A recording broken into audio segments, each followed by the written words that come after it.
Kung hindi ka magkanda o gaga at pagod na sa kakaisip, talagang natuturete ka na kung paano mo mawi-win back ang ex mo kapatid, ay tutulungan kita. Pero bago yan, ay gusto ko munang pag-usapan natin ang isang phenomena, isang psychological effect na talaga naman po makakatulong sa atin kung gusto mong bumalik ang dati.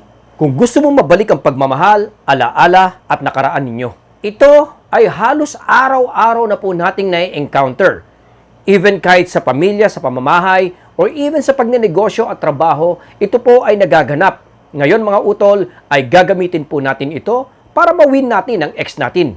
Ito po ang tinatawag na Zeigarnik effect. Mga kapapong, naalala nyo ba kung halimbawa kayo nga po ay very busy sa isang bahay? Kunyari, kayo po ay nagluluto.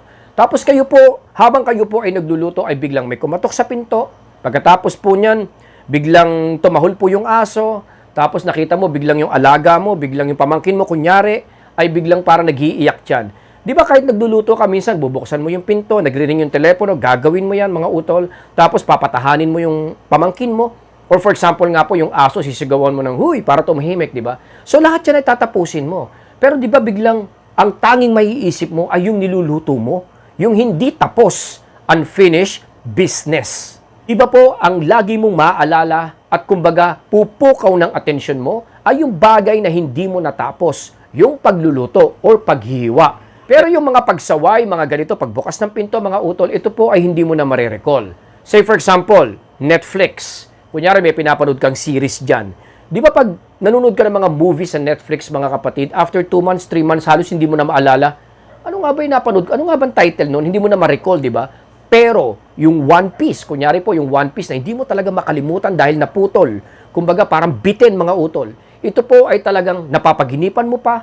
Kumbaga, para bang na-absorb mo pa sa buhay mo at talagang hindi ka mapakali. Hindi siya mawala-wala sa isip mo. Dahil ito nga po ay may Zeigarnik effect or unfinished business.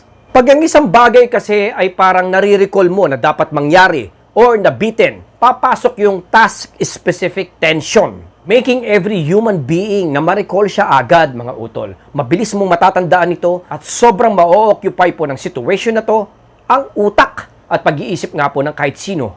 Kasi alam naman po natin, pag ang isang bagay po ay natapos na, yung tension, yung curiosity mga utol ay kasabay na rin pong natatapos. Saan papasok yung Zeigarnik effect? Kasi po, pag may pervasive thoughts, mga utol, na pumapasok sa isip mo at ito po ay parang hindi natapos, unfinished business, incomplete task, mga utol, lalo kang naiipit dito, lalong pumapasok ito sa isip mo. Lagi mo itong nare-recall. It will always somehow motivate you, push you, mga utol, to go back, to complete, tapusin mo, alamin mo. By nature, naririnig mo to, yung tinatawag na pabitin or cliffhangers. At paano mo magagamit ito sa ex mo, mga utol? Of course, curiosity will play an important role.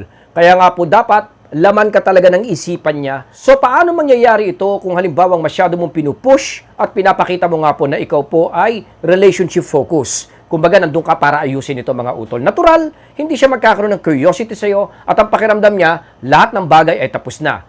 Take for example, itong mga panahon na to, siguradong alam ng ex mo kung anong nasa isip mo. Alam ng ex mo kung anong nangyayari sa'yo. Ano yun? Namimiss mo siya, gusto mong bumalik, ikaw ay nasasaktan. Ito po ay completos ricados na hindi na siya magkakaroon ng Zeigarnik effect dahil nga po kompleto ang nakikita niya sa'yo mga utol. Ano ang dapat mong gawin dito? Isa dito ay dapat mawala ka.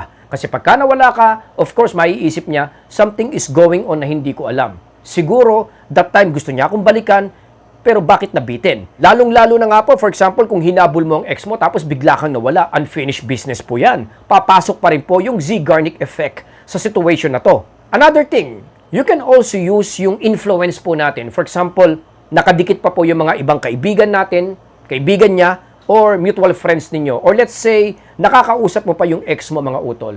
Pwede mong masabi in a nice way, na polite way na gusto mo sanang ayusin yung relationship, talaga namang napupush ka, but something came along na gusto kong tugunan at importante rin naman nagampanan.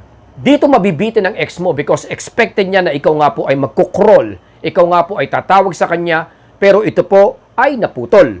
Another thing is, kunyari ang ex mo ay nagkakaroon na po kayo ng koneksyon, nag-uusap kayo. Mga kapatid, ito ay magagamit din natin, for example, sa isang taong pinupursu natin. Kahit hindi po natin ex, ito po ay pasok pa rin. Ang epektong ito, itong phenomena na to, ay magagamit mo pa rin. Tapos habang kayo po ay nag-uusap, bigla nyo po itong puputulin at bigla nga po kayong mawawala. Papasok na naman po dito yung Zeigarnik effect. Isang phenomena kung saan gugulo sa kanyang kamalayan at magkakaroon nga po ito ng epekto. Para kasalukuyang isipin kanya, maging curious siya, at kumbaga magkaroon nga po ng mystery. Ito po ay sinampol ko na sa isang client ko po sa Dubai.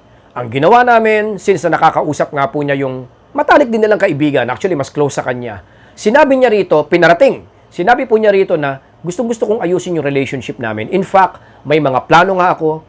Kaya lang, siguro inuna ko muna ito para sa sarili ko. Ito po ay klase rin ng negosyo o klase ng pag-aaral na sa totoo lang, hindi naman niya gustong unahin. Pero pinalabas nga po niya na ito po ay parang importante din na dapat po niyang tugunan. Nabitin po ang ex niya rito at lalo pong na-curious. Dahil inisip ng ex niya, mas importante pa ba yun kaysa sa akin? Although sabihin na nga po natin na ang ex niya ang naging dumper, pero ito po ay mag-shift once na na-feel ng ex mo na gumawa ka ng isang bagay na ang pakiramdam mo ay mas mahalaga pa nga po sa pakikipagbalikan sa kanya.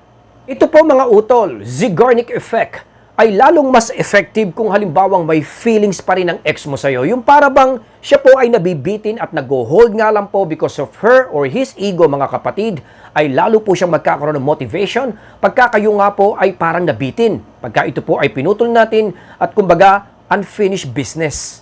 Kaya in dealing with your ex, ang kailangan mong gawin ay gumawa ng mga open loops nang sa ganon ay maramdaman po niya na bitin. Hindi po natapos ang isang bagay. Unfinished business, incomplete task. Isang epektibong paraan din to get started para maging interested ng ex mo sa'yo or ma-motivate kung ano po ang natitirang attachment na nafe-feel niya sa atin.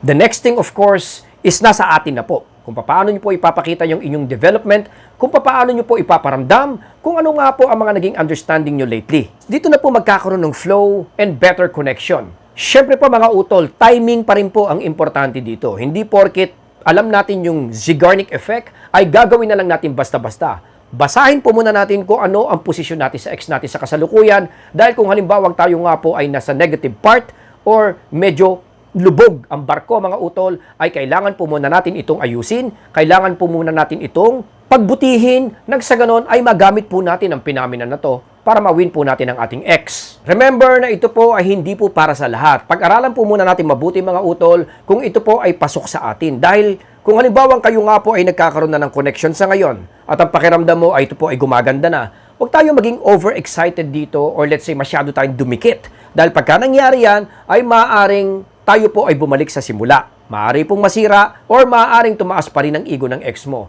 Kaya wag natin kalimutan tong Zeigarnik effect dahil dito po ito magagamit. Hanggang dito na lang po muna si Papong TV. I hope na nakatulong po tayo dyan. Suportahan at siyempre po alagaan po natin. Bantayan po natin ang ating mga pamilya. Maraming salamat po. Stay safe po. Papong TV.